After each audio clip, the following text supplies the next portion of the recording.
L'indice de biodiversité potentielle, c'est un outil simple à destination des propriétaires et des gestionnaires forestiers pour les aider à diagnostiquer les capacités d'accueil en biodiversité dans leur forêt, en regardant simplement les arbres, la flore, la faune, les milieux associés. Et c'est un vrai outil pour aider le propriétaire et ou gestionnaire dans les choix de gestion, pour améliorer cette capacité d'accueil. Là, on peut noter qu'on a déjà trouvé 2 micro-habitats parce que le présence de lierre, ça va compter comme un habitat également.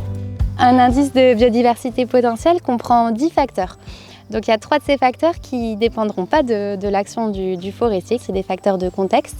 Donc on va regarder si la forêt est une forêt ancienne, si elle était déjà boisée au milieu du 19e siècle. Les 2 autres habitats associés qu'on peut retrouver dans une forêt et qui sont plutôt des éléments contextuels, c'est la présence d'habitats rocheux, également la présence de milieux aquatiques. Et ensuite il y a 7 facteurs qui sont vraiment liés à la gestion forestière.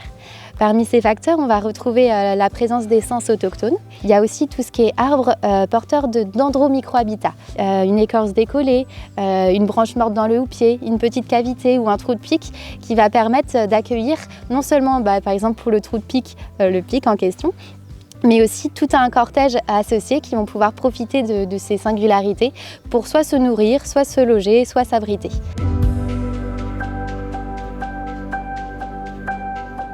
Les autres facteurs, c'est la présence de bois morts au sol ou sur pied. Et ensuite, c'est les très gros bois qui vont également permettre d'avoir déjà plus de micro-habitats, puis des espèces qui vont s'installer sur cet arbre parce qu'il est là depuis plus longtemps. On regarde également la surface de milieu ouvert parce que dans les milieux ouverts, il y aura une flore associée qui sera spécifique.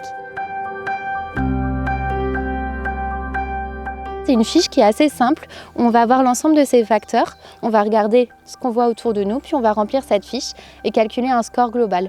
À partir de ce score, on va pouvoir proposer des préconisations de gestion, c'est-à-dire voir quelles sont les orientations qu'il faudrait prendre pour améliorer les capacités d'accueil en biodiversité. Chaque espèce a son rôle dans une forêt et c'est vraiment ces interactions qui vont la rendre résiliente. Donc il y a un fort enjeu à la connaître déjà, de la protéger. Donc nous, c'est ce qu'on essaye de faire à travers l'IBP, d'améliorer les capacités d'accueil de la forêt et également d'expérimenter.